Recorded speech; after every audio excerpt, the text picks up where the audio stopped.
اس کو چوری کر کے لے جاتے ہیں اور وہ مین ہول جو ہے لگوانے کے باوجود کور، تو اس کا انہوں نے کیا آرڈر دیا، انہوں نے کہا میں نہیں جانتی کچھ بھی، کوئی اور سسٹم لے کے آئیں، اگر یہ فیل ہو گیا آپ کا سسٹم، یہ نہیں چل رہا، یہ چوری ہو رہا ہے، آپ چوری رکوا نہیں پا رہے ہیں، تو میں اس کو برداشت نہیں کروں گی، آپ چینج کر دیں پورا سسٹم، اس کے لیے جو آپ کو فنڈز چاہیے وہ آپ کو میں پرووائڈ کروں گی۔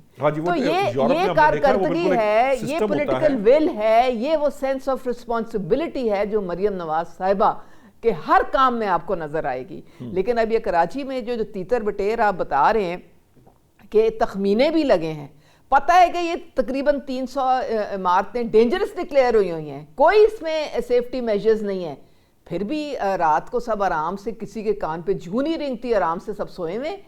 بھئی آپ کیوں نہیں کوئی جا کے تو اس کا کوئی ایکشن لیتے؟ یہ سوال ویسے وزیر بلدیات کو اب جو اس وقت وزیر بلدیات ہے ان سے پوچھا جانا چاہیے۔ آپ کہہ دیں کہ تیتر بٹیر ہوا ہے کراچی، کوئی کسی کی ذمہ داری نہیں، کوئی لینے کو تیار ہی نہیں ذمہ داری۔ حقیقت یہ ہے کہ سب نے کھلواڑ کیا ہے کراچی کے ساتھ، جتنے ڈپارٹمنٹس ہیں وہ جس کے بھی انڈر آتے تھے وہاں پہ مافیاز تھے، وہاں پہ کرپشن تھی، جس کی وجہ سے کوئی قاعدہ قانون فالو نہیں ہوا، کوئی بائی لاس فالو نہیں ہوئے۔ اور اب شرجیل میمن صاحب فرما رہے ہیں کہ جی وہ تو 70% عمارتیں پرانی ہیں۔ بھئی آپ کچھ کریں نا، آپ انتظار کر رہے ہیں کہ اور 2-4 جو ہے ان کے ساتھ یہی سانیہ ہو۔ رپورٹس میں بتایا کہ 70% جو عمارتیں ہیں ان میں فائر سیفٹی ہے ہی نہیں، اب وہ پرانی ہے یا آپ نہیں کو پتہ ہے۔ لگ گیا ہے نا، میں اور آپ بات کر رہے ہیں نیشنل نیٹ ورک پہ بیٹھ کے، تو کیا ان کو نہیں پتہ لگ رہا کہ انہوں نے اس کا کچھ ایکشن لینا ہے، کچھ سدے باب کرنا ہے اس کا؟ ٹھیک ہے، مجھے بریک کا مریم نواز صاحبہ نے ایکشن لے لیا پنجاب میں، جی کہ مجھے رپورٹ دی جائے کہ کون سی ایسی بلڈنگز ہیں جو اس کے بغیر اس وقت کھڑی ہیں۔ ٹھیک ہے، میں ویسے مجھے بریک کا کہا جا رہا، بریک سے جب واپس آئیں گے بلدیاتی انتخابات کے بارے میں آج خواجہ آصف صاحب نے اسمبلی فلور پہ بڑی دلچسپ بات کہی ہے، وہ بات کیا ہے اس پہ ہم بات کریں گے۔ لیکن جو امپورٹنٹ بات ہے کہ سندھ میں بلدیاتی نظام موجود ہے، کراچی میں بلدیاتی ادارہ موجود ہے، ان کے میئر بھی موجود ہیں، لیکن اس کے باوجود یہ سانحات ہمیں کسی نہ کسی، جسے کہہ لیجئے کہ تھوڑی سی شکل تبدیل ہوتی ہے، لیکن عام آدمی کی جو سیفٹی ہے یا عام آدمی کی جو زندگی ہے اس کے اوپر کتنا کام ہوتا ہے، اس پر بات کرتے ہیں۔ ابھی لیتے ہیں ایک بریک۔